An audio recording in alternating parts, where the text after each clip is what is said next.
على بركة الله. بسم الله الرحمن الرحيم، والصلاة والسلام على أشرف المرسلين. محمد ديب، مدير الأكاديمية الجامعية للتربية والتكوين لجهة الدار البيضاء أسطات.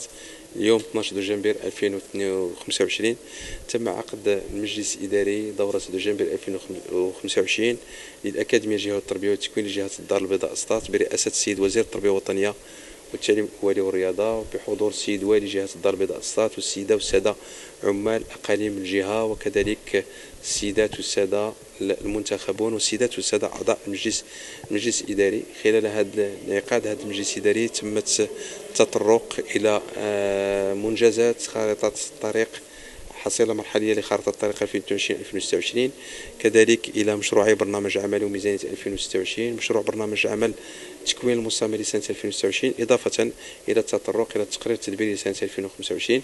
بالموازاة مع ذلك تمت المصادقة بالإجماع على جميع هذه النقاط، إضافة تم توقيع عقود نجاعة الأداء ما بين الوزارة والأكاديمية بشأن مؤشرات متعاقد بشأنها خلال السنة المقبلة 2026. ونفس المنوال تم توقيع عقود نجاعة الأداء مع السيدات والسادة مديرات ومديرون الإقليميين، وكذلك مع السيد مدير المركز الجهوي للمهن التربية والتكوين لجهة الدار البيضاء أسطات من خلال مؤشرات متعاقدة على كل مستوى تدبيري على حدة.